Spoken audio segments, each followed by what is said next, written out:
La alineación de hoy como portero, el señor Jonás Corona. Un aplauso. Nuestro medio de enlace, el señor Ramiro Giovanni. Muchísimas gracias. Nuestro defensa, gran defensa central, el señor Gabriel Ibarra Salcido. Venga. Nuestro centro delantero, el gran Gabriel Torres. Venga. Oribe. Bien. Me tocó la buena. Sí. El Y Gio. nuestro Aquino, el señor Enrique Tucen. Y también está con nosotros el señor Poncho Márquez, conocido también como el medio de enlace, el Fabián que todos queremos ser. Bien. Chiva tenía que ser. Yo soy Leonardo Schwebel, Tena, siempre quise ser Tena, en toda la vida. Qué buen entrenador es Tena, qué buen entrenador. Bueno, nos quedamos viendo, mi querido Ramiro Escoto y yo ayer, y así que nos dijeron, ¿y ahora qué se hace? Sí. Ahora que ya ganamos, Digo, ahora pasa que una llevamos... final. Bueno, pues ya, como sea, ya se va a obtener una medalla. ¿Qué se hace cuando se...? ¿A qué no son veintitantas? Pues... Las 11 de la alineación, la defensa... Hacemos la cuenta ahorita, sí, ¿no? o sea, ya somos primero. Pero para ser justos, Leo, llevamos tiempo ganando cosas, ¿no? En fútbol. 2 veces campeón sub-17, ganamos el oro panamericano, semifinales en el Mundial sub-20, que también fue histórico. La Confederaciones. Por lo menos en las inferiores, todavía falta la selección mayor, pero por lo menos en las inferiores ya se están empezando a ganar cosas, ¿no? Sí. Y no deja de ser importante, ¿no? Ahora, con este triunfo, medalla de oro, medalla de plata, se salva algo que la semana pasada pues llamamos como una actuación mediana. Sí, pero también ahí creo que lo que habíamos dicho, Leo, la semana pasada ya refuerza lo que era mi comentario. Somos una sociedad de fútbol, tal cual. Y me parece a la distancia que lo que ahora viene para las futuras generaciones es aprender en más clavados, en más nado sincronizado, en más lanzamiento de bala, jabalina, etcétera. Y lo platicábamos antes de entrar al aire en la redacción con Poncho Márquez. Todo esto tiene que venir culturalmente desde la clase de educación física, porque pues ahí nada más levantas las manos, las piernas y no hay más allá de lo que es una cultura olímpica. Sí, lo que pasa es por que... eso somos un país con obesidad, ¿no? Exactamente, bueno, hacía yo la reflexión de que para el tamaño de país que somos, la cantidad de habitantes que tenemos y el nivel sociocultural y económico que tenemos, la verdad, la cosecha de medallas es verdaderamente pobre. Tenemos una cosecha de medallas como para Uzbekistán o para Nicaragua, una cosa así. Es decir, deberíamos de estar, no digo compitiendo con Estados Unidos, China o las potencias deportivas, pero sí en un nivel un poco mejor. Y es que el problema de fondo en México es que el deporte no está acompañado de la educación, o la educación está acompañada del deporte. Aquí la clase de educación física es una payasada, una vacilada, que las escuelas que te la dan, sales a tocarte las puntas de los pies y hacer 1, 2, 3 y una serie de cosas que dices, ¿y eso qué, no? Alfonso, pero además la universidad en México, y lo digo también como universitario, un acto de mea culpa, creo que tenemos una asignatura pendiente muy, muy fuerte, y no solamente en México, en toda América Latina, a diferencia de América del Norte, la universidad no le da importancia al deporte ni amateur ni profesional. No quiere decir que no haya actividades deportivas, quiero decir que no le da la importancia de vida, el acompañamiento natural que debía haber al talento deportivo dentro de la universidad. Tanto así que todo el sistema de universidad pública latinoamericana no contempla becas a deportistas sobresalientes, ni tampoco tiene incentivos para que los deportistas sobresalientes puedan tener mejores condiciones de estudio, es decir, que puedan complementar su talento deportivo con la posibilidad de la educación superior, como sí ocurre que el deporte en Estados sea Unidos. Una opción para terminar. Salvo la universidad privada en México, que de repente genera algunas becas deportivas, y algunas es de que tienen más la influencia norteamericana. El resto de la Universidad de América Latina es un tema al que les parece no solo superfluo, sino como si fuera antiacadémico dedicarle espacio, tiempo y atención a ese asunto. Sí. No hay políticas públicas para fomentar campeones. Yo veo ese problema. Mucha parte de este éxito se le debe también a los padres, que son los que impulsan y apoyan a sus hijos. Y que gastan mucho dinero. Y que le invierten desde que tienen 2, Claro. 3, 4 años, que muchos de estos deportistas que están ganando medallas, si le damos una revisión, vienen desde el inicio, que los padres fueron los que pagaron los Menos gastos. los futbolistas, ¿no? Después entran ya con deportistas, cuando ya logran medallas infantil, empiezan a tener apoyos de parte de organismos deportivos. Pero antes difícilmente van a obtener ese éxito, a lograr ese éxito con los apoyos que hagan los gobiernos o Sí, en las pero escuelas. Los obtienes ya que tienes algún tipo de resultado, no como una política del deporte o un deporte popular o masivo o algún programa semejante. Si no hay políticas públicas, el asunto de fondo aquí es que se deben instrumentar políticas públicas. Creo que el ejemplo de Jalisco es uno de lo mejor que tenemos en el país. Tenemos, no sé si 11 o 12 años ya de 13. campeones, 13 ya, campeones en las Olimpiadas infantiles y juveniles. Pero estoy viendo cómo ahora que viene el cambio de gobierno están desmantelando el códex. Se habla de que... Hay un asunto de fondo ahí, mi querido Gabriel, y es una crítica que hace gente del deporte de la propia Escuela de Cultura Física de la Universidad de Guadalajara, que ahora se llama Facultad de Deporte, no, ¿cómo se llama? Y lo han dicho, el problema es que la política pública que ha aplicado este gobierno y que le ha dado continuidad a las dos administraciones anteriores es enfocarse en el deporte de alto rendimiento porque no es un alto rendimiento El olímpico deporte que te da competitivo. medalla. Así es. Y el deporte a nivel colectivo, pues lo han prácticamente ignorado. Es decir, el CODE se encarga de crear deportistas competitivos. Entonces, un chavo que le ven una cualidad o que los papás le empiezan a impulsar el tiro con arco, véngase. Y a ese le invierten todo el tiempo, dinero y esfuerzo. Aunque venga de Veracruz o de los agarran de son camadas y esfuerzos individuales. Sí. Pasó con la marcha durante muchos años, ¿no? Se generó una escuela de marchistas en México y todas las medallas provenían de la marcha. Así es. Después pasamos al taekwondo. El taekwondo empezó a darle muchas medallas a México. Ahora son los clavados lo que nos está dando medallas.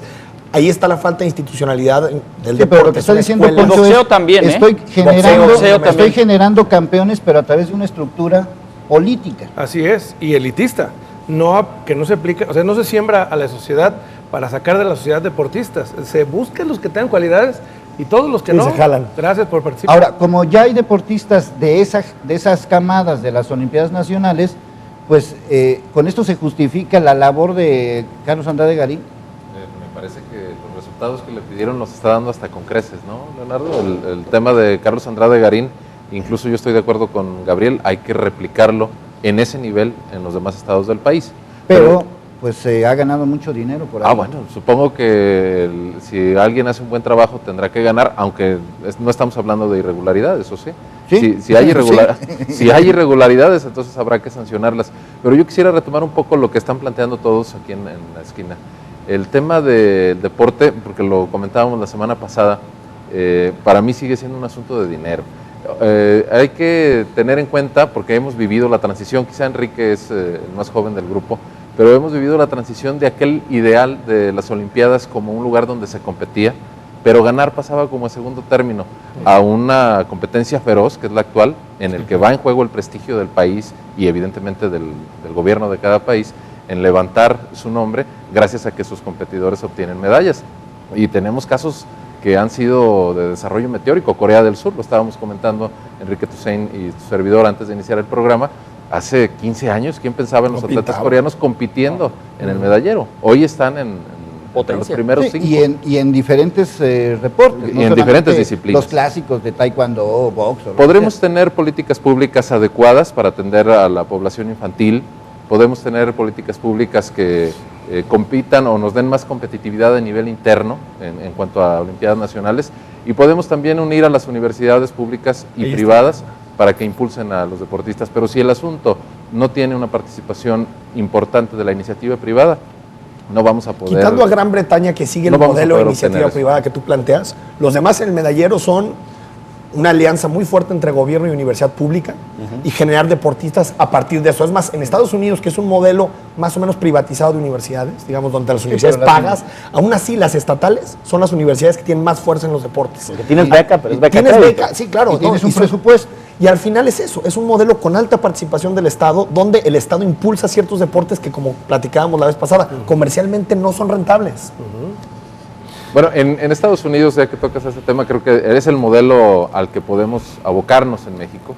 No podemos pensar en un modelo cubano o chino, sino en el estadounidense. Hay circuitos deportivos muy competitivos y muy comerciales por zonas. Los polos de desarrollo son muy marcados en Estados Unidos. Aquí en esa materia, como en muchas otras, hemos sido siempre centralistas, pero sí hay un gran campo de oportunidad para que la iniciativa privada y la gente que quiere hacer negocio con eso pudiera intervenir y generar capital, y eso seguramente nos daría mejores resultados. No sé en cuánto tiempo. Ahora, hay pero dos, habría que- dos aspectos que no hay que olvidar y que tienen que ver con el deporte, la calidad de la circunstancia que vive en nuestro país. Uno de ellos es los cacicazgos que existen dentro del deporte. Vázquez Raña. Vázquez Raña, y no Ya nada no más está en el él. COI, ¿eh? Cada Se federación quedó es el un hermano nada cacicazgo. más. Cada federación es un cacicazgo. Como Raúl y La de Fidel, ¿verdad? básquetbol, la de atletismo. Tienen un capo que controla todo y que pone y quita a quien le pega su regalada gana. Y hace negocio, por supuesto, porque no son día gratis, incluyendo el del señor este que mencionaste tú. Y el otro es la ausencia de políticas públicas y de intervención de del gobierno. Yo cada que entra un nuevo presidente digo, a ver si este sí mete orden en la Federación Mexicana de Fútbol, para empezar, y luego después en los demás deportes, ¿no? Es decir, pareciera un asunto sin trascendencia para mucha gente, pero para los que vivimos y soñamos fútbol los fines de semana, llegar el lunes todo triste porque Chihuahua, el árbitro, el otro, la corrupción. Pero Alfonso, evidente. ¿es negocio? Negociazo, ¿no? Bueno. Entonces, no veo a ningún candidato a la presidencia queriendo intervenir en algo que A eso voy. está tan consolidado. A eso voy, Jonás, porque Y aparte la federación es nosotros hace un par de semanas todavía, bueno, nomás un poquito más, ya casi un mes, discutíamos fuerte de la política, sobre el tema de la selección, los candidatos pero tratemos de hacer memoria de los debates televisados y traten de recordar alguna intervención, algunos segundos donde los que compitieron y acaban de competir por los diversos espacios de gobierno en México se hubieran referido al deporte o hubieran planteado alguna política, hubieran generado algún diagnóstico con respecto a la situación del deporte amateur y del deporte profesional en Porque México. es un asunto de salud, de Estamos fuera. educación, hasta de seguridad nacional, porque quienes practican deporte tienen menos ociosidad. Bueno, ¿te por llamarlo acuerdas de que en una el manera? pentatlón eran muchos del Estado Mayor Presidencial los Sí. que competían y Participaban. nos representaban, ¿no? Y ese es un asunto que... Bueno, en los Panamericanos uno ganó, Sí. del Estado Mayor Sí. Presidencial. Pero ahora lo único que podemos ver de políticos son tweets, algunos de ellos, por cierto, mal elaborados, pero felicitando cuando ya cayó una medalla, que pues han sido pocas, ¿no? Ajá. Pero a lo que me refiero es eso, o sea, yo coincido con lo que dice Gabriel, no existe No ni hubo siquiera espacio. en el pensamiento de un político o de un candidato a un know-how, dirían los norteamericanos, respecto a qué propuesta pudiera Sí, La funcionar. CONADE el es tema. una cuota. Yo lo que veo es que como estos Juegos Olímpicos ya se ganó en fútbol y se han obtenido más medallas o el mismo número de medallas que en otros, entonces ya no tengo que hacer nada, todo salió bien. Un éxito. Fue un éxito para Calderón, para Bernardo de la Garza, para el mismo Felipe Muñoz, para Alejandro Hernández. Yo ya cumplí. ¿Para qué le hacemos al cuento? ¿no? Y Ese es el problema. Si eventualmente se ganara la medalla de oro en fútbol, No, Pues ya con eso, ¿no? ya. que Pero ese- eso no te habla del deporte amateur. Todos los futbolistas que jugaron ayer contra Japón son profesionales con sueldos altísimos en sus equipos. Digamos, el oro en deportes olímpicos no te habla del deporte amateur mexicano. No, Pero no, la ya. base- ningún lado, deporte Enrique, profesional en ningún mexicano. lado. Pero No, la digamos, base, nosotros, la base es el- amateur de esta selección. No, no es amateur. Los que vinieron bueno, ¿cuántos campeonatos ganaron la sub-17, la sub-19? Pero todos O sea, profesionales. Sí, pero es un En un proceso. proceso, en un proceso. Es un proceso. Bueno, pues ahí lo dejamos, pero lo lamentable sería que, como sí se han obtenido triunfos, se queden las cosas como están y pues a lo mejor esta misma escena la vamos a platicar dentro de 4 años. Por lo pronto hay otra escena que tiene que ver con el deporte olímpico, el deporte de como no votaste por mí, pues ahora vas a ver.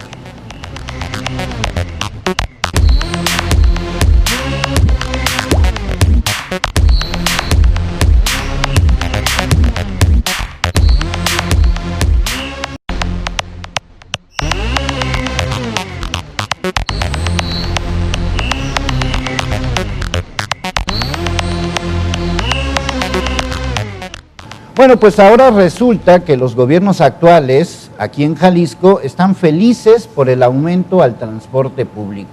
Y uno se pregunta si gente como Diego Monraz ahora lo que está haciendo es una especie como de venganza, porque como no votaron por el PAN, pues entonces ahí les va el aumento al transporte público. Pero existe otra versión, hay que negociar el aumento al transporte público en este gobierno, el gobierno de Emilio González, para que el siguiente, el de Aristóteles Sandoval, no entre lastimado, pero ¿a cambio de qué? Bueno, pues se los pregunto a ustedes. Bueno, pero digo, ahí estás asumiendo que Diego Monraz llamó a votar por el PAN, ¿verdad? Está bien. Empezar, ¿verdad? Sí, permíteme repetir la entrada. Ahora que Diego Monraz quiso que votaran por Alfaro. Es un político versátil. El tema es ese, ¿no? Que es, digamos, ahorita la especulación que Aristóteles y Emilio están negociando el aumento para que Aristóteles le dé a Emilio, según esto, algunas transparencias, algunas cuentas de Panamericanos, digamos que no asuma los costos Emilio de esos temas de Hablando de las irregularidades. Exactamente. De Carlos Al Santagari. final, mientras el precio del camión, del transporte público no se tome en un órgano técnico despolitizado, vamos a ver esta situación en este proceso, que como le hemos platicado hace algún tiempo, este tiempo que es rarísimo, que son bastantes meses entre que es electo un gobierno y que toma posesión y que se da para todo tipo de especulaciones y negociaciones. Como sea, está en la mesa y sirve para negociar también, ¿no? Desde que entró el PAN como gobierno, se duplicaron, hasta se triplicaron las rutas del transporte público. Y eso se convirtió también en un problema. Yo no hablo de sobresaturación, pero sí hablo en un tema en el que los usuarios se quejan, claro, que es el tema del servicio al usuario. Hablar de 9 pesos es escandaloso para lo que vale realmente, no lo que cuesta, lo que vale el transporte público. Yo creo que ahí coincido mucho. El tema de la negociación hacia Aristóteles Sandoval es, bueno, yo me quedo con mi ruta, respétamela, independientemente si entró con irregularidad o no. Y ahí es donde va a estar el tracatraca de los 9 pesos. Pero es que lo que pasa es que yo me quedo con la pregunta que hace Leonardo Schroebel, porque pues, lo hace a uno pensar muy mal. Es decir, si realmente están negociando esto, es decir, si el nuevo gobierno le dice al gobierno saliente, pues quédate con la bronca, asume el costo político, pues de gratis, me das. de gratis. De a cambio me das. Entonces cuando dices, ¿a cambio de qué? Y empiezas a sacar cuentas de a cambio de qué podrían estar negociando en ese asunto, realmente no me preocupa, me espanta. Si, las cuentas de los panamericanos, Chihuahua, muchos estamos con muchas ganas de conocer qué pasó, porque no nos dijeron nada. Nos quedamos con la pregunta en el aire y la pregunta la volvimos a hacer y pues no, nos dieron cuentas chinas, ¿no? Entonces, o es eso o son otras cosas. Y muchos estadios como elefantes blancos, pero suicidándose, o sea, echándose a perder ahí. Ahora, yo no sé si esta especulación, Alfonso, realmente tiene algún tipo de soporte, porque me parece, sí, híjole, de esas cosas como creer que en política todos están de acuerdo, o que es muy fácil llegar a este tipo de acuerdos. Es decir, no veo cómo Aristóteles pudiera ahorita, que no tienen definido al interior del PRI cómo podrían estructurar una bancada y quién coordinaría una bancada, ya estar negociando cuentas públicas o revisiones o auditorías.